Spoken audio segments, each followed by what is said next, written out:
हाय, मैं हूं अपूर्व शेठ और आज हम बात करेंगे आरबीआई की इमरजेंसी रेट हाइक्स के ऊपर।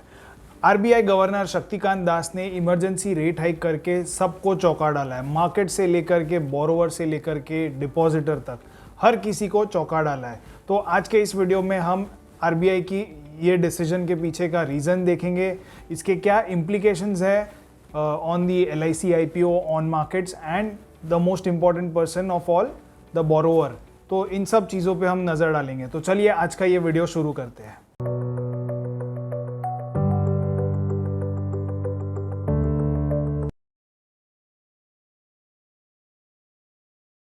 तो सबसे पहले हम देखते हैं कि आरबीआई ने आज क्या किया है।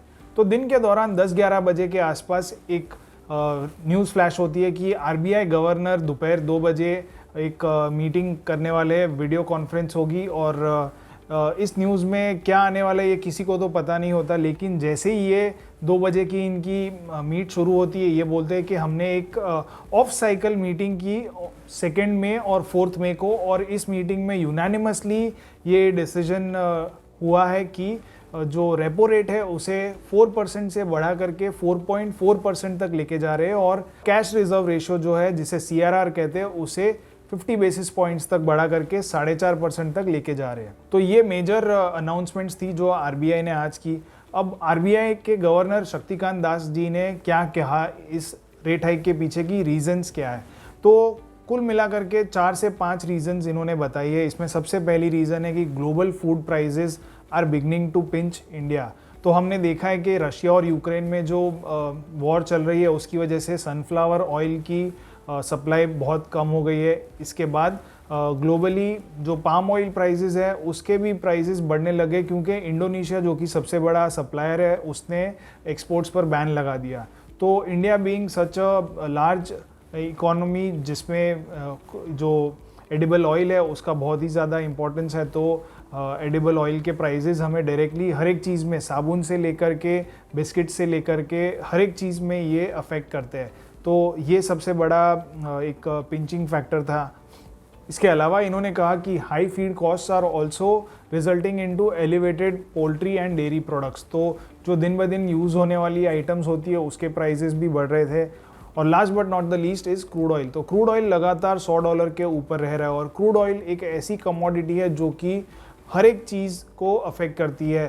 तो प्लास्टिक पेन से लेकर के बड़े बड़े जो हवाई जहाज़ है जिसमें फ्यूल जाता है, हर एक चीज़ में क्रूड ऑयल डायरेक्टली और इनडायरेक्टली इम्पैक्ट करता है। और अगर हाई क्रूड ऑयल प्राइसेस रहेंगे तो ये भी एक इन्फ्लेशन को बढ़ावा देता है।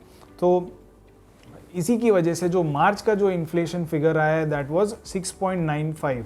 तो ये 6.95 का इन्फ्लेशन रेट आरबीआई की अपर लिमिट के भी आगे है। 6% की आरबीआई की लिमिट है और इसके ऊपर इन्फ्लेशन मार्च में आया था, और अप्रैल का भी इन्फ्लेशन आरबीआई की एक्सपेक्टेशंस के हिसाब से बहुत ही ज़्यादा आने ही वाला है। तो it could be anywhere between 7.4 to 7.6%। तो ये काफ़ी ज़्यादा इन्फ्लेशन हो जाता है और ये जो आम आदमी है उसे अफेक्ट करता है। So this was one of the major reasons for RBI to hike rates.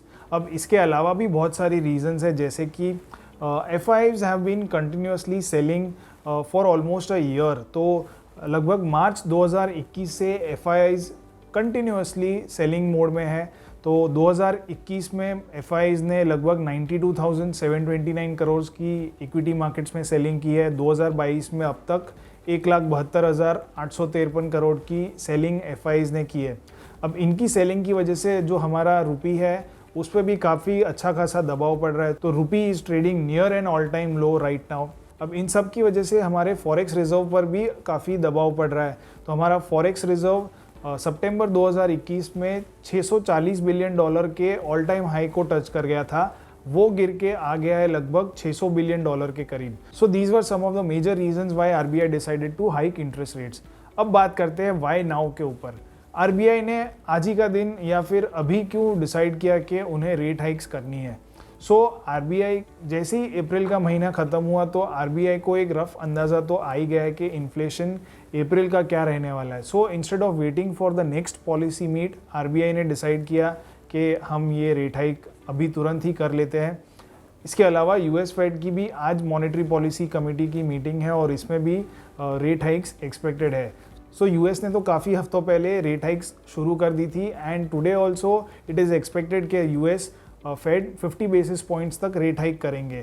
तो RBI did not want to be left behind और इसीलिए आरबीआई ने ये डिसीजन शायद लिया होगा कि we don't want to be seen behind the curve और हम ये रेट हाइक साइकिल शुरू कर देते हैं। तो अब बात करते हैं कि how does RBI rate hike impacts you and me, और उसमें सबसे पहले हम बात करते हैं मार्केट्स के ऊपर। तो आरबीआई के रेट हाइक्स की वजह से आज मार्केट्स में काफ़ी ज़्यादा तेज़ सेलिंग प्रेशर रहा है। निफ्टी और बैंक निफ्टी दोनों में ही सेलिंग प्रेशर रहा है और दोनों ही अपने दिन के लोस पे बंद हुए हैं।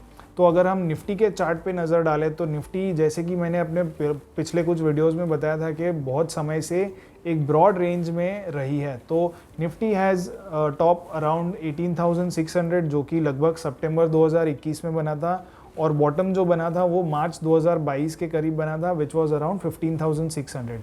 तो ये 3,000 पॉइंट की ब्रॉड रेंज बन गई है और इसमें अगर हम देखें तो इसी रेंज के बीच में निफ्टी ने ट्रेड किया है। Most of the times it has traded on the upper half of this range, but अभी आज के दिन ये एक डिसाइसिवली निफ्टी लोअर एंड पर आ गया है। तो on an immediate basis Nifty में 16,600 जो कि 61% रिट्रेसमेंट है। Most recent upswing from 15,600 levels के करीब से लेकर के 18,000 तक की जो स्विंग आई थी उसका 61% रिट्रेसमेंट लेवल है 16,600 पे। तो अगर निफ्टी ये लेवल को कल या एक दो दिन तक होल्ड कर लेता है तो आई थिंक तो एक बाउंस आ सकता है लगभग 17,100 के करीब, जो कि मिडल ऑफ द रेंज है। तो एक लक्ष्मण रेखा जैसा काम कर रहा है अभी फ़िलहाल 17,100 का level.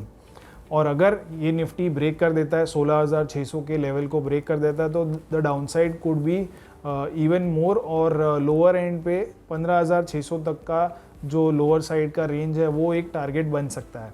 So we must keep an eye on what is happening in the Nifty. अब इसके बाद बात करते हैं एलआईसी के आईपीओ के बारे में। तो मार्केट्स में बहुत लोगों का मानना है कि अगर रेट हाइक करना भी था तो एलआईसी का आईपीओ आ जाने के बाद करना था, वो सेंटिमेंट्स को ख़राब नहीं करता। लेकिन मेरे नज़रिए में एलआईसी का आईपीओ विल सेल थ्रू। आज शाम 4 बजे के करीब तक लगभग 58% of the book has already been subscribed और ये आई थिंक सेल थ्रू हो जाएगा। एलआईसी के आईपीओ में बहुत ज़्यादा दिक्कत नहीं होगी, लेकिन चांसेस है कि शायद आपको लिस्टिंग गेन्स बहुत ज़्यादा बड़े ना मिले, लिमिटेड गेन्स ही मिले या फिर शायद ना भी मिले। तो one should keep that thing in mind. अब बात करते हैं बोरोवर्स के बारे में। तो आरबीआई ने सडनली रेट हाइक अनाउंस की और 40 बिप्स का रेट हाइक अनाउंस किया, तो definitely cost of funds will go up for all the borrowers. अब इसमें एक सिंपल सा एग्जांपल लेते हैं। मान लीजिए कि 50 लाख की लोन 30 साल के लिए अगर ली है और 6.7% पे के इंटरेस्ट रेट्स पे अगर आप लेते तो उसमें आपको टोटल जो इंटरेस्ट भरना पड़ता अपार्ट फ्रॉम द प्रिंसिपल वो होता 66,15,004 रुपीज़ का। अब अगर मान लीजिए कि 40 बिप्स का आपके होम लोन के इंटरेस्ट रेट्स में भी इजाफा होता है, बढ़ावा होता है, तो आपको अभी जो न्यू इंटरेस्ट पे करना पड़ेगा वो होगा 70,96,575 रुपीज़ का। तो आपका जो होम लोन है वो 4,81,000 रुपये से बढ़ रहा है ऑन एन इमीडिएट बेसिस। तो बैंक्स बहुत जल्दी ये अपने MCLRs है जो अपने होम लोन वगैरह जो रेट्स है उसमें ये तुरंत ही बढ़ावा कर देंगे। तो home loans are gonna become costlier for common man. तो मैं अपने व्यूअर्स को रेकमेंड करूँगा कि वो अपने होम लोन्स प्रीपे करते जाए। जैसे ही आपको बोनस या इंसेंटिव्स या कोई एक्स्ट्रा इनकम आपकी आती है तो यू शुड इंश्योर कि आप थोड़ा बहुत प्रीपे भी करते जाए। उससे आपका जो ओवरऑल बर्डन है इंटरेस्ट का वो कम रहेगा।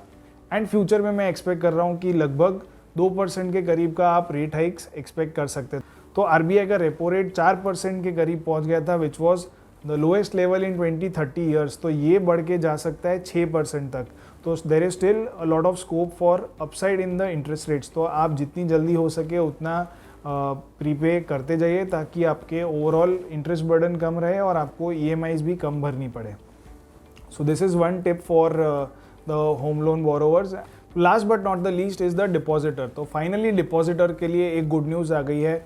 इंटरेस्ट रेट्स जो कि काफ़ी समय से नीचे ही जा रहे थे वो अब फाइनली बॉटम आउट हो गए हैं और यहाँ से अब सिर्फ ऊपर ही जाने की जगह है, तो नीचे जाने के स्कोप बहुत ही कम है। तो जो आपके पीपीएफ या फिर सेविंग्स अकाउंट या फिर एफडी हो गई, तो यहाँ पे इंटरेस्ट रेट्स अभी आपको ज़्यादा मिलेंगे। लेकिन इंटरेस्ट रेट्स की एक खास बात यह है कि इंटरेस्ट रेट्स को ट्रिकल डाउन होने में समय लगता है फॉर डिपॉजिटर्स। तो डिपॉजिटर्स को तुरंत ही रेट हाइक का फ़ायदा नहीं मिलता, लेकिन बोरोवर्स को रेट हाइक का नुकसान ज़रूर इमीडिएटली हो जाता है। सो ये हो गया हमारा खास विश्लेषण आरबीआई की इमरजेंसी रेट हाइक के ऊपर। इस रेट हाइक के ऊपर आपका क्या विचार है, ये हमें नीचे कमेंट सेक्शन में ज़रूर बताइए। क्या आपकी होम लोन स्टार्ट की हुई है और क्या आप उसे प्रीपे कर रहे हैं, ये भी हमें नीचे कमेंट सेक्शन में ज़रूर बताइए। मैं आपके व्यूज़ का राह देखूंगा। तब तक के लिए हमारी चैनल को ज़रूर सब्सक्राइब कीजिए ताकि आप ऐसे ही इंटरेस्टिंग वीडियोस आगे भी देख सको। Thank you.